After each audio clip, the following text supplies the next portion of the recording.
வெகு காலமா முந்தணும்னு நினைக்கிறான். நிறைய பேர் பாருங்க, வாழ்க்கையில இப்படி வந்துடணும், அப்படி வந்துடணும், அதை செய்யணும், இது செய்யணும், எல்லாமே பூஜ்யமா போதையா. இயேசு இல்லாத இடத்திலே அநேக காரியங்கள் பின்தங்கும். இயேசு இருப்பாரானால் அது முன்பதாக போகும். ஆமென். இப்ப அவன் வாழ்க்கையில இயேசு வரணும். இந்த காலை வேளையில உங்கள் வாழ்க்கையில இயேசு கிறிஸ்து வரணும்.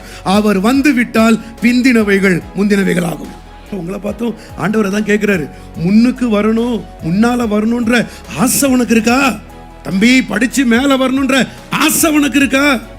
என்னதான் முதலமைச்சர் கொடுத்தாலும், என்னதான் பாஸ்டர் சொல்லி கொடுத்தாலும், என்னதான் அம்மா அப்பா ஃபீஸ் கட்டினாலும் உனக்குள்ள ஆசை இருக்காப்பா?